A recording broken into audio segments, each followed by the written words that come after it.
I'm going to have Iman read our guest speaker's bio, who is with us today, and his wife is with us today as well. So Iman, go ahead. All right, thank you, Hanisa. Abdul Hafiz was born and raised in Gary, Indiana. He is a graduate of Historical Black College, Tuskegee University in Alabama, and did his religious studies in Mecca and Riyadh, Saudi Arabia. Following his studies in 1987, he joined the Federal Bureau of Prisons, where after 22 years of distinguished work and accomplishments, he retired in 2009. In 2012, the Islamic Shura Council of Southern California began a prison outreach and re-entry program where he serves as a director. He visits county jails in Los Angeles, Orange County, Kern County, and California state prisons from San Luis Obispo to Blythe, California, and federal prisons from Lompoc to Victorville, and now Homeland Security detention centers in Bakersfield and Adelanto, California. In June of 2019, he was asked to become Imam at Masjid El Sharif in Long Beach, California, where he had been assistant to Imam for 9 years. Imam Abdul Hafiz is on advisory board member of ON Action Family Network, a community-based organization that assists homeless children and their families. He's been married to Hajja Safiya Abdul Hafiz for 42 years now and has 2 adult daughters. Awesome. So Imam Abdul Hafiz, I'm going to spotlight your video. So you may not see everyone right now, but everyone can see you. And then like we mentioned with the questions, if you just want to say a short little opening before I ask them like we did in the Zoom session before, you can totally give a little opening or tell us a bit about yourself. Assalamu alaikum wa rahmatullah wa barakatuh. Alhamdulillah Rabbil Alameen wa salatu wa salam ala khatam al-anbiya wa mursaleen sallallahu alayhi wa sallam. It is truly an humbling honor to be with you, and I am so pleased to share anything that possibly can be uplifting for yourselves or that can just be a part of your journey. So thank you for this opportunity. I do now work at the masjid, serving as the imam, and we're doing a lot of outreach work with the community, distributing food and trying to establish a receiving center for those coming back from jails and prisons so that they can be received in a warm kind of a way as they acclimate themselves and transition back into the community. Awesome. So if you could please describe one life-changing event, either in your childhood or some kind of test that you were faced with. One of the experiences that come to mind when I was a young person and made a decision to go to college, and it was 1,000 miles away in Alabama, and it was something that I had never traveled away from my family for any length of time. And once I acclimated myself to being on the campus, I became despondent because the majority of the students were from the South, and I didn't have any high school classmates or young people I had grown up with that were there with me. Many on the weekends, the parents would come and visit their children, or they would go home and come back with boxes of food. And so it made me kind of question, why did I go so far away when most of my friends went to Purdue or Indiana University or Indiana State? And so I was with this dilemma of, should I just quit and go back home, or should I just buckle down and just trust that things would work themselves out? And I made the decision to stay. And it was one of the most challenging things that happened in my life at that time. I was only 18 years old. And when I think of, something that I had to overcome, it was overcoming the feeling of loneliness, the feeling of not being familiar with the environment, and because the campus was kind of isolated, later on, that turned out to be something really great because it was separate from the city and that kind of a thing. But at that initial stage, it was daunting. And but I was blessed that I hung in there and completed my studies. That's amazing.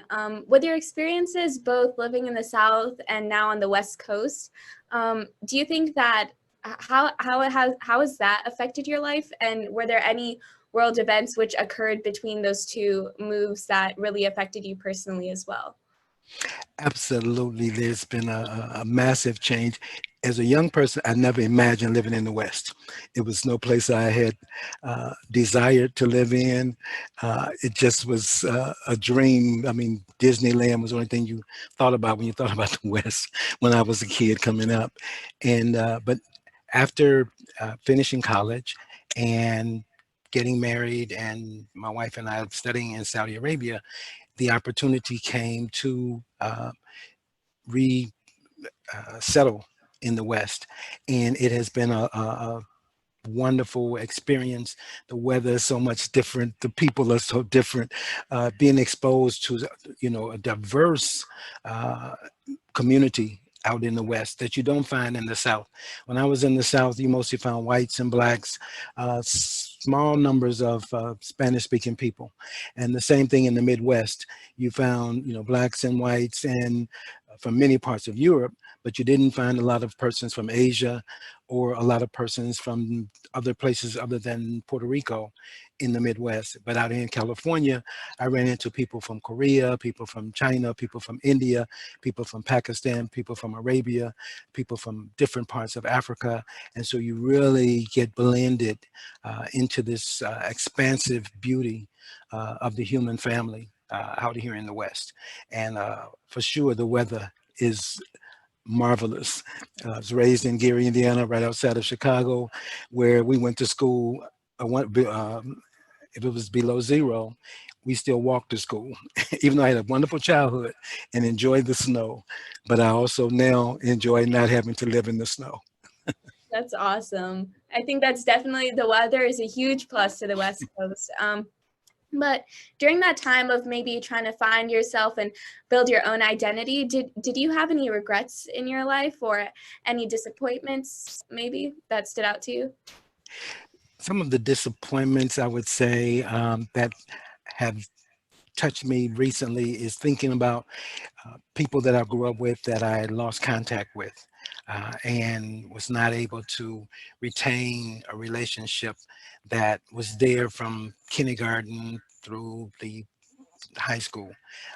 People that were really impactful in my life, and then to go 30, 40 years without being in contact with them, without seeing them and hearing from them, has been one thing that I would have, if I could change something, that would have changed how I could have kept that relationship going.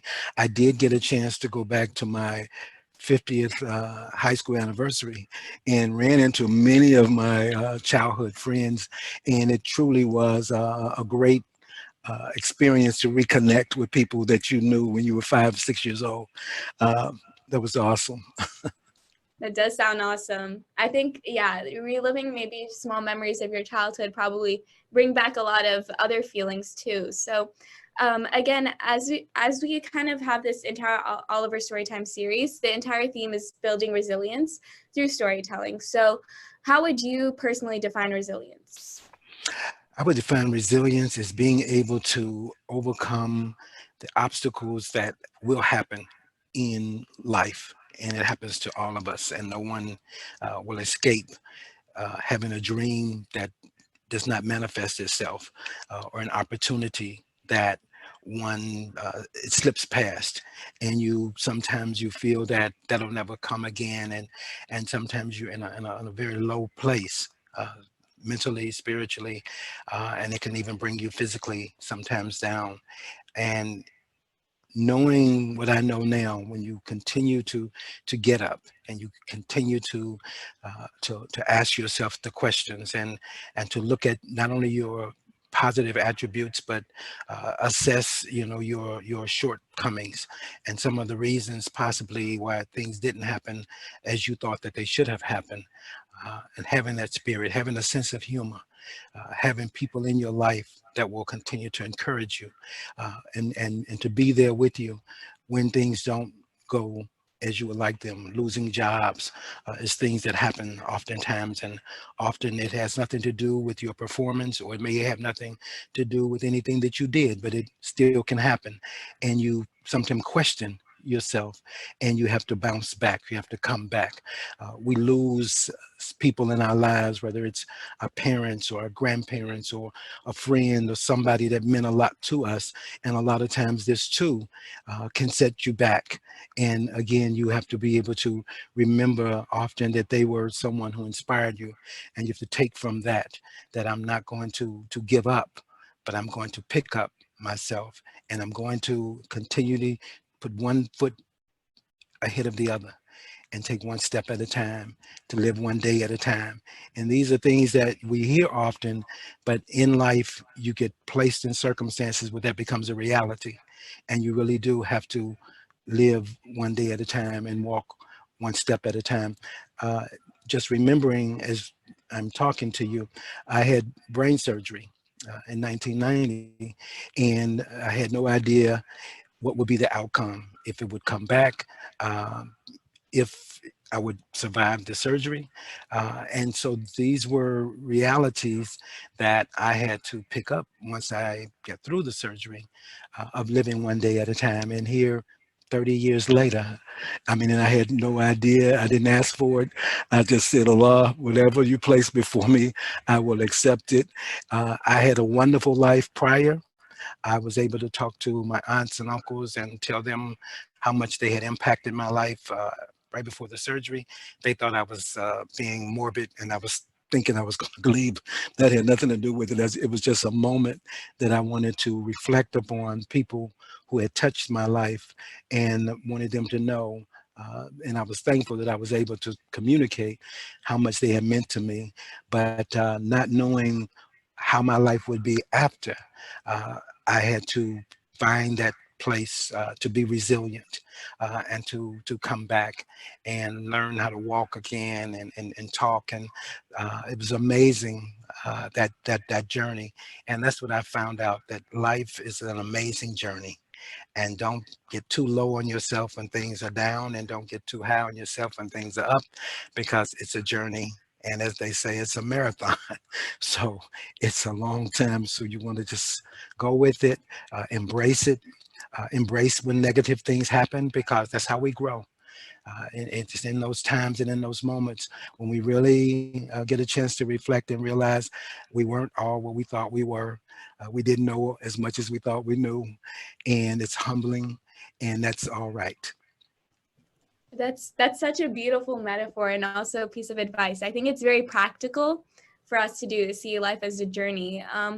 I know when we talked previously, you talked about more about your experiences in college as you were an athlete. So do you want to share anything on that? Because I know we have a lot of prospective athletes and sports loving people in our participant list. So do you want to share any experiences about that, or maybe tell us? Absolutely.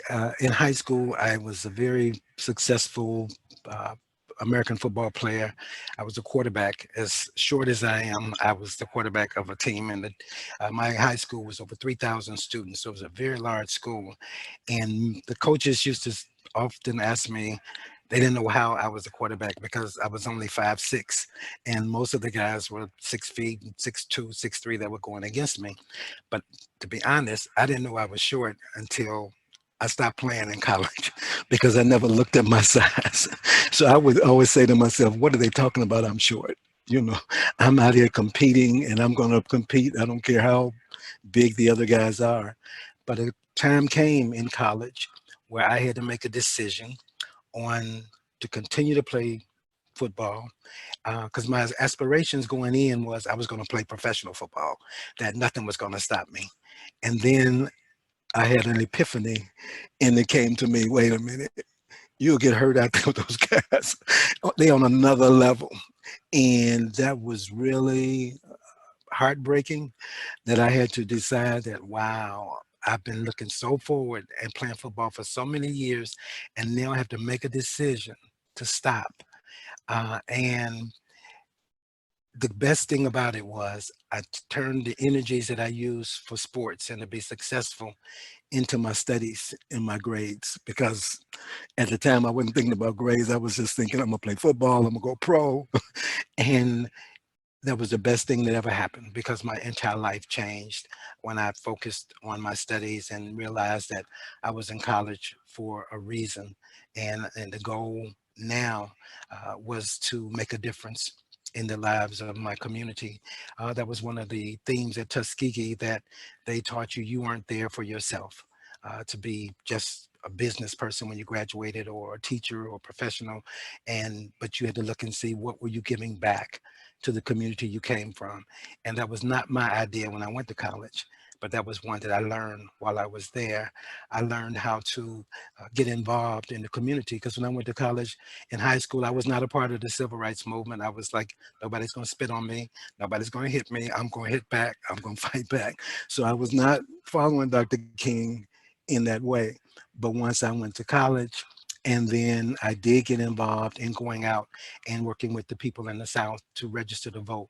And I marched and I did all of those things because I grew up and became a young adult, and became committed to the community and committed to causes and issues.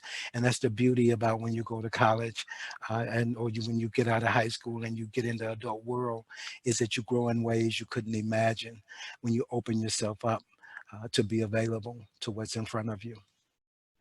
That's so beautiful. You mentioned the civil rights movement. I think in a time where a lot of us are still growing up, and now there's kind of the new generation talking about those same issues that were exposed, as well as in your generation and in your teen years. Could you maybe talk about how, if any of the leaders stood out to you, or if there was any personal encounter you had with anyone that made you think differently?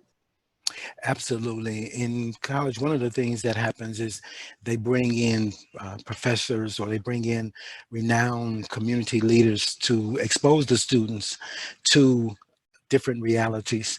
And there was Adam Clayton Powell Jr., who is renowned historically in this nation, and particularly among African Americans. He was a very renowned minister in Harlem, New York, but he also was an African American congressman in the 50s and the 60s, which was very rare. And he was an orator, as Dr. King was. And he came and he spoke, and he was one of the ones that had coined the phrase Black Power. And it's the first time I'm hearing this at 18 years old, because again, I was raised in schools where we were taught about Black history, and I was proud of myself, but most of the kids in the South were not. And so when he was bringing on these themes, it just resonated with me as I was growing with them, seeing it from a different perspective, and seeing that now, because college students were really involved in the movement. They were really the backbone of the civil rights movement towards the 60s and the 70s. And so I got caught into that, and hearing these renowned speakers, again, won me over to take my life in a serious direction because of their motivational ability to inspire and to let you know that, again, you had a purpose. And as a young person, those are magical words, that you have a purpose and that you matter and that you can make a difference, but you got to get in with your hands and your feet. And I think when young people get involved and get engaged as young people, that they will continue, no matter how big they become professionally, something about them will retain that ability to want to give back to the society. A beautiful answer. We're going to do one last question. There's a lot of questions in the chat for you right now for the Q&A portion, but we're going to have one last question.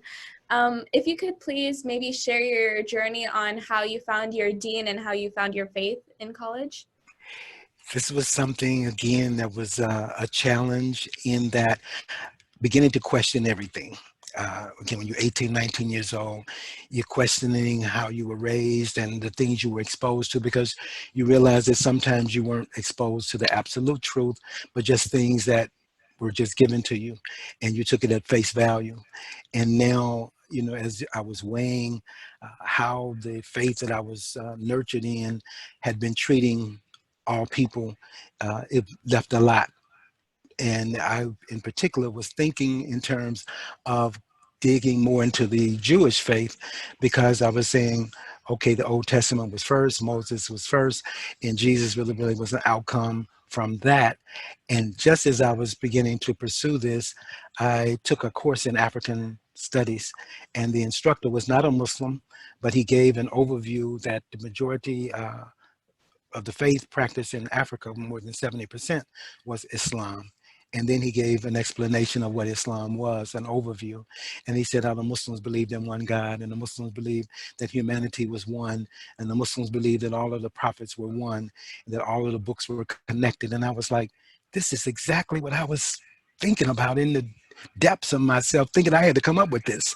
And it's already available, it's already there. And so I asked him if I could find the Quran, because he also mentioned that the Quran had been revealed in the light of history, and it had never been lost, as all the other books had been lost for hundreds of years before they were so-called rediscovered. And when I went to find the Quran, it wasn't one there. So he said, possibly there's a student on the campus who's a Muslim. And after a year of me just wandering and going around, a student one day was speaking in class, and he was reprimanding the American students for not being studious and not being fair to their parents, because we was partying and having fun. And at the end of his speech, he said, and I don't do that because I'm a Muslim. And I almost jumped out of my seat because I said, I've been looking for a Muslim, and here's one right in my class. And we connected, and he gave me a book from Maulana Maududi, may Allah have mercy upon him, which was entitled Towards Understanding Islam. And upon reading that, it was a lock. I immediately said, this is absolutely the faith that I want to take and embrace. And then I read the Focus to Islam, and I took my Shahada. And then there was this, reading the Hadith and the Prophet ﷺ saying to pick a good name. And so, I called my father and asked him, what did his name mean?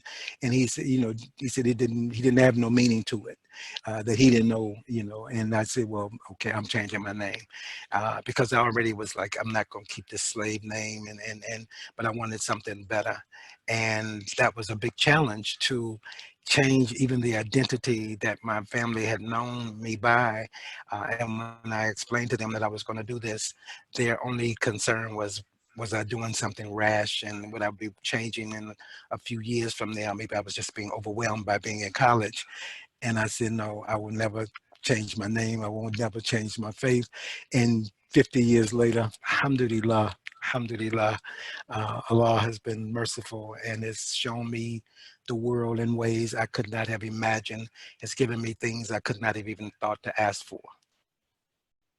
I love that story. And I think certain aspects of it, a lot of people can kind of relate to, where you have to kind of rediscover your faith and rediscover yourself in ways that you didn't think were possible. So I want to thank you so much for sharing that story.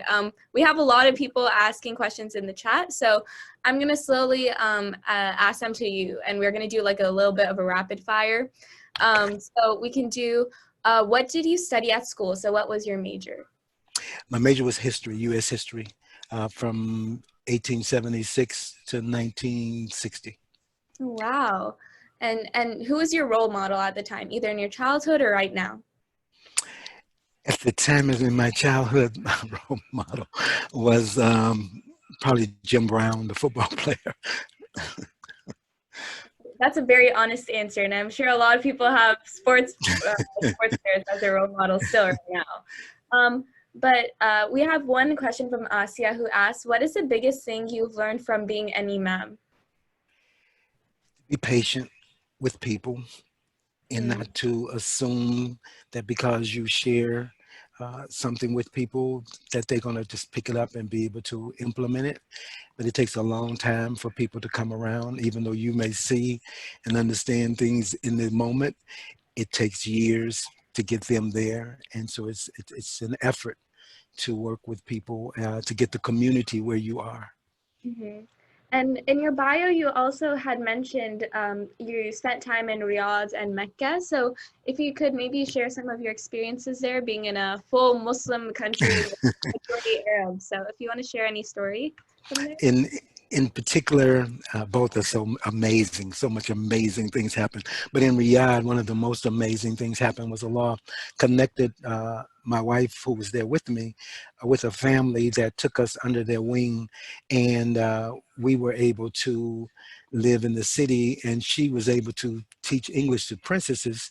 And so she was going into palaces, and and we would like laugh and say, here we are, some little people from Gary, Indiana, going into palaces.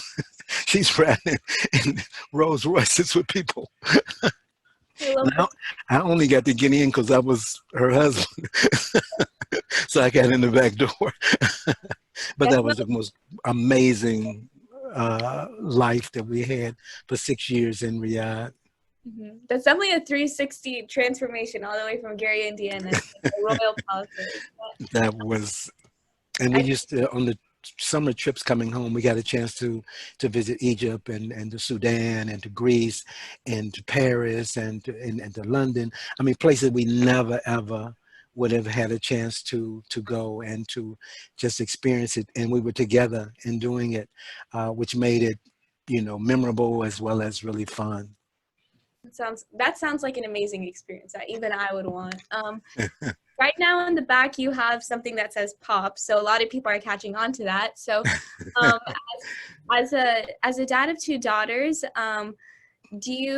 is there any experiences that you had in raising your daughter, maybe like trying to become a family man and balancing work and your personal life? So that was a big question. So do you have any experience? Having daughters definitely opens a man's heart in ways that are make you more compassionate, more patient, and more sensitive and hands-on in ways, because you have so much fun when you see little ones, when you come home and they run and just grab onto you, and no matter how tough your day was or how difficult it was, it brings a smile to your face just knowing these little people loving you unconditionally and teaching you how to love unconditionally. That's an amazing answer. We're going to have one last question.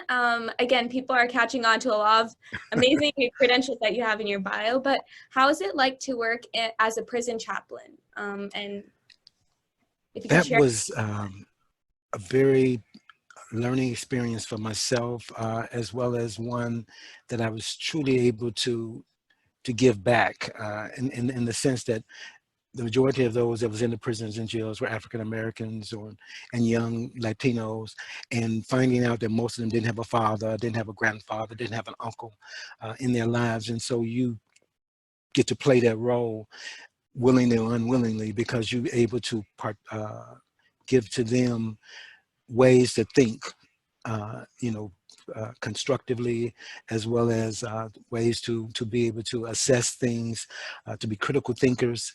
And that was really, I mean, the most that I gained from not just the Muslim men that I interacted with, but the men of other faiths, you know, and helping them on their journey, walking with them and seeing them overcome obstacles, and then getting the feedback, you know, from them. I've now had a chance to see many of them on the streets 30 years later, 20 years later, and they talk about that impact that had on them, because, you know, being a Muslim, they saw and I saw an opportunity that was not there the way that the other faith practitioners practice their faith. You know, they were always, you know, had an agenda, whereas the men knew I had no agenda. I let them know Allah make Muslims, so I'm not here to convert you. I'm here to expose you. But it is Allah. If you become a Muslim, it's not because of me. And that honesty opened up to them an opportunity to be engaged, and for the first time to have a man in their life that cared about them as human beings and humanized them and help them to humanize the people that were in their lives. Thank you so much, Imam Abdul Hafiz. That was your all the answers to the questions I like quickly threw out at you were such beautifully answered. And I hope that everyone, inshallah, can learn something small from just your life experiences.